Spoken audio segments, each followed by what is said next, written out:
Hello, my name is Paul Parkinson. I'm an architect and developer advocate for the Oracle database and modern app dev.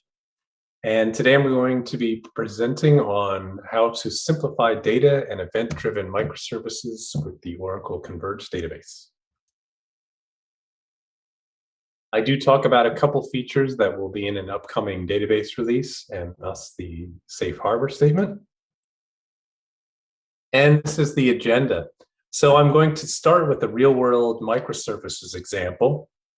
And that example, which is also a workshop, contains all of the concepts that I will talk about through the rest of the presentation, which include simplifying event and event-driven microservices and the transactional outbox pattern, simplifying polyglot persistence, simplify distributed transactions and Saga pattern, and simplifying observability.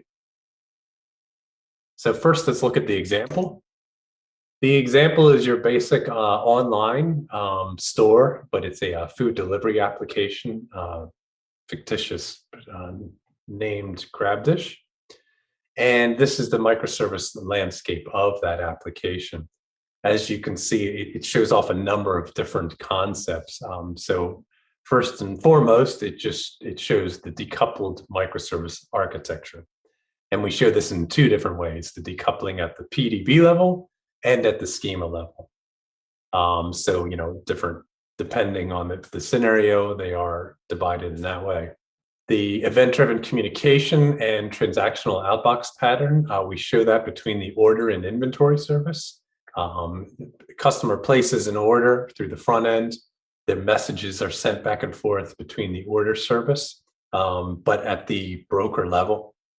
And so we use the transactional outbox pattern there. And the placing of an order and checking inventory is also a Saga pattern. And of course, I'll talk about the Saga pattern more as well.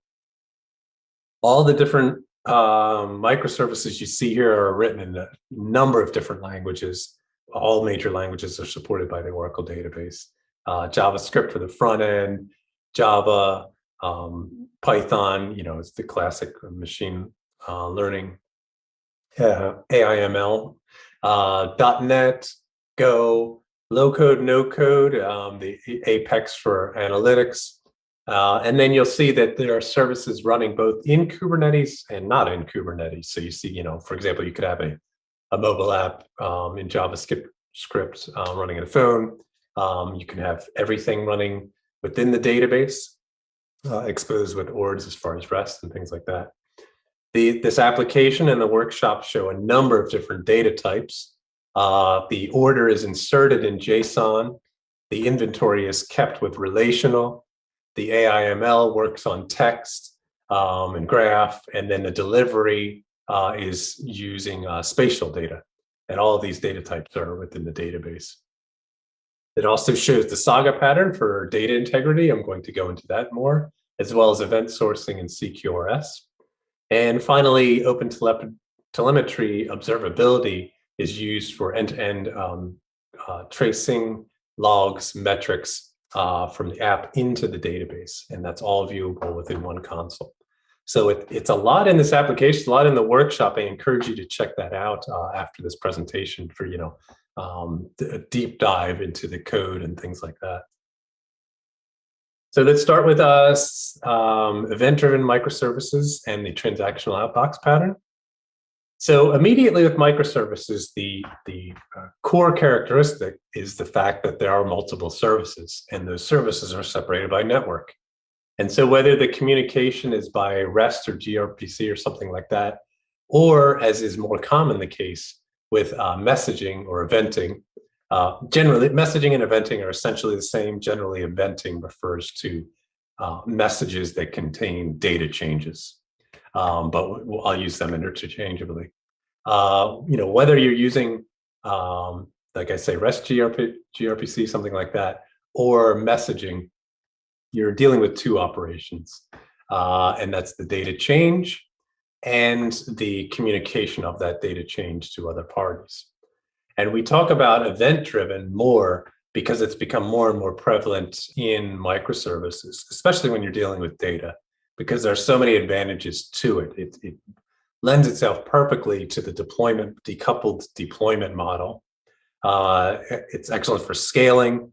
You don't need to code to, particularly with the technologies I'm talking about, you don't need to code, fault tolerance and things like that, retries and things like that. So event-driven communication has become, very popular with microservices. And so what we're talking about here is that scenario where you've made a data change and you need to communicate it to another party. It's two activities. And if one happens and the other doesn't, then you have, the situation has to be rectified. Well, the huge advantage that the Oracle database has is that it actually has a messaging engine within it called AQ, advanced queuing, or more recently, transactional event queues with sharding support, et cetera. And this has existed for decades. This is a hardened technology. And what it does is, because it's running in the database and it's the same resource manager, you can do these data changes and communication of the data changes within the same local transaction and make it atomic. So we show it in, a bit more of a picture form here. The amount of complexity and coding you need to do in a heterogeneous architecture to avoid duplicate deliveries and things like that. The things you need to deal with when those two operations aren't atomic. And there are some scenarios that cannot be dealt with, but those that can require extra coding. And extra coding, of course, is more error prone and maintenance and things like that. So it's just really a tremendous advantage, and an advantage perfectly suited for microservices that you can have this messaging and data manipulation in the same local transaction. Now, taking a look at how that corresponds to code, we have your basic JMS logic here. And this is all, standard JMS code here. There's nothing special except for the line that's under the line that's underlined in red here, which is extremely unique, because what it is doing is getting a JDBC connection from a JMS session. And that is because they are the same resource manager. And that JDBC connection is used in the same local transaction. So you have this atomic outcome I'm referring to. So extremely powerful with this one line of code. And then in this example, we see, different frameworks have convenience annotations and things like that for messaging and other aspects. And in the case of Helidon, it's a microprofile implementation. Microprofile is the Eclipse standard that kind of brings Java EE into the microservices world. And so with that, and with a basic integration we have in Microprofile, you can see how simple it is here. You say the incoming and outgoing channel, the topic or queue. And then if it's an AQ message, you can just say get database connection from that. And then, you're getting this transactional outbox. And, another concept I mentioned was event sourcing. That's when you're sourcing the very short definition, you're sourcing your information from events. And so, you're sending an event here, and that's the information you get from that event. That's how you're sourcing it, rather than directly querying the database. And so it's transactional outbox and the event sourcing you're doing with, 2 lines of code here and 2 annotations. It's pretty powerful. I will just touch on the concept, since I'm mentioning event sourcing, of CQRS that I mentioned earlier. So that's command query responsibility segregation. And that's the idea where, just as it says, your command and query techniques or APIs can be separated, so they're decoupled and optimized. So you could use a command to insert a row, that's your command. But then your query is via a message, such as this event sourcing I'm referring to. That's why they kind of go hand in hand. And so that's another concept that the AQ functionality strengthens, because you can have this CQRS optimization with these atomic exactly once message delivery guarantees and things like that. So extremely powerful. Now, having said that, AQTQ also is compatible with Kafka APIs. So there is a OKafka jar that you place on the client class path. And when you do, you simply replace the Bootstrap server that usually points to a Kafka broker with the AQ/TQ broker. And you have all that power of the Oracle database and AQ, but you're coding to Kafka APIs. Now, this is an ongoing. There are some use cases that we're still focused on implementing, but it's a strong focus, and there's quite a bit of support there now, and it continues to grow. And so, as an effect, you have this best of both worlds as far as functionality and use cases. You have this traditional, strong transactions exactly once delivery of JMS and traditional things like that, but also these Kafka use cases like streaming and high performance and things like that, particularly with TEQ sharding. And this is just, again, another code sample showing of using the Kafka client. You're just pointing to the Oracle database. Okay, let's move on to the simplifying of polyglot persistence. So I already talked about all of the different languages that are supported, and how you can see all of them again in the workshop. This just goes into a little pro and con of single versus multi-model databases in general. And the point being that Oracle supports the pros of both without sacrificing to have the cons, because when you're dealing with traditional single model database, you have the pros of integrated storage, the data model, and the query language. But the cons, particularly in the microservice world, where you're using multiple microservices and need that isolation, you're opening yourself up for, skipping down to the last point there, the potential for a lack of ACID properties, because you have so many systems spread across, and also you don't have the ability to do any kind of multi-data models. You're joining in the mid-tier and things like that. So the moving over to the multi-model databases, the pros there are that it is suitable for the the exact same reasons, as far as supporting ACID transactions across these different models, the different views, things like that. And in the Oracle database, we actually have a Kubernetes operator for managing the life cycle. So you end up managing the life cycle of all your data models in one interface. So very powerful. And often multi-model databases don't furnish ACID properties, but the Oracle database does. So in picture form, you're getting all of this functionality as far as the support of the data platform on the right here. And I mentioned all the different usages of these different data types in the application I keep referring to, all with the same security, administrative ease, and things that you would in a multi-model.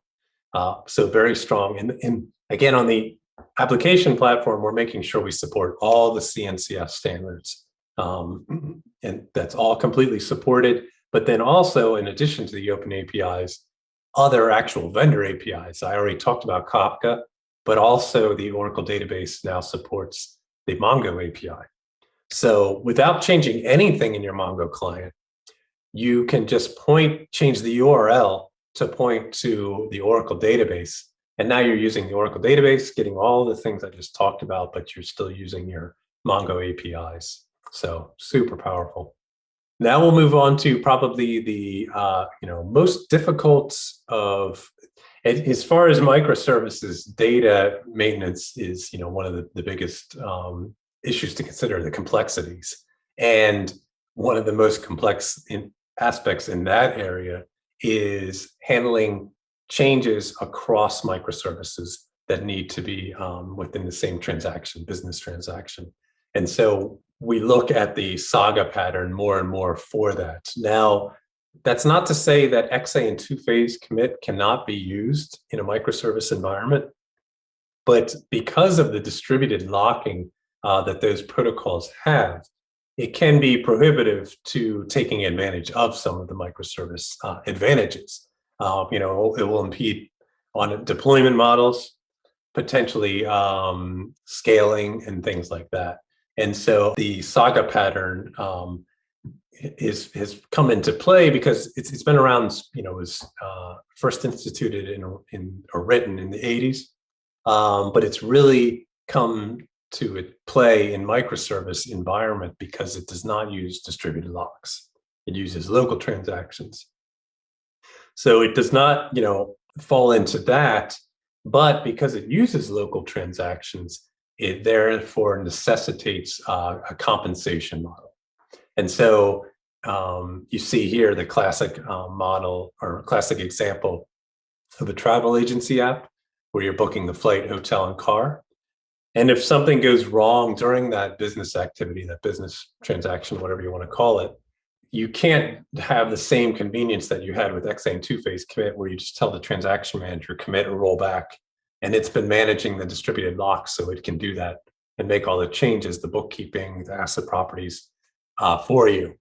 You need to write your own compensation logic in local transactions as well, and so that's quite error prone and quite a bit of work. And so that's why we've been focusing so much attention on this because it's so important to get right. And it's estimated, that we hear the same number from a number of different sources, where 80% is the number that always comes up. 80% of the time of development is spent on compensating transactions, and with some situations just being so error prone. So let me go into just a little bit of the specifics of the protocol. It's fairly similar to traditional protocols such as XA, where you have a coordinator. Now you can have a choreographed saga, and that's where the saga and the changes are coordinated between the services themselves. Or you can have a orchestrated saga pattern, and that's when there's a devoted orchestrator or coordinator, or you can think, transaction manager. But there's a devoted process for, coordinating the saga. And so here's a basic flow where, a travel agency wants to start a saga. So it contacts the coordinator, generally implicitly with an annotation or something like that. The coordinator starts a saga, and then the travel agency calls participants for that saga, such as the hotel and flight service. Those are the red lines here, the application calls. Those services have libraries that behind the scenes are calling and registering that service with the coordinator, with that saga. And they're also registering endpoints on that service, on the hotel and flight service, that should be called in the case of complete or compensate. So that's commit or rollback traditionally. So once the travel agency gets the responses and decides whether to complete or compensate the saga, it issues that command to the coordinator, and then the coordinator makes the calls to the appropriate endpoints that were registered. And those are the purple lines shown here. Now, once again, the frameworks have convenience annotations for these. MicroProfile has a long-running action specification. That's basically a Saga specification for MicroProfile, which provides these annotations for demarcation. The classic requires new. If you're familiar with JTA or even Corba before that and things like that, it's the same LRA types, or those same transaction types for demarcation, but also these annotations for the compensate and complete endpoints. And this is where you do your rollback commit logic manually. You can imagine how much work this is if you don't have something like an LRA framework. You need to propagate the Saga IDs. You need to do this whole protocol I just went through, the timeout and recovery logic, etc. Okay, so an LRA implementation will save you all of that. But the Saga implementation that we are releasing in the database, and there's a workshop on this that you can take right now, actually, goes way beyond that, and particularly because it's running in the database, it not only adds messaging support and all the advantages of that I've gone through about AQ and TEQ, it keeps the recovery state maintained for the participants. You don't need to do all that logging and maintenance of the data in the participants. The database is taking care of that, and you're getting all the HA and LDs that the Oracle database has. And in addition to that, how I talked about the 80% of the time spent in that compensation logic.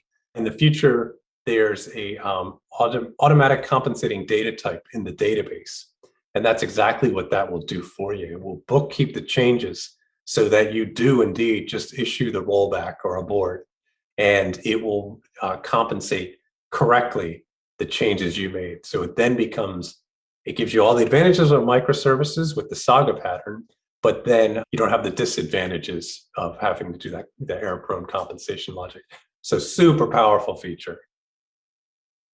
And then this is just a quick slide showing you the difference of coding. The left side is, it vastly understates how much compensation logic will be involved if you were to write this on your own. Whereas if you're using the Saga engine in the database, it really is that few number of lines of code.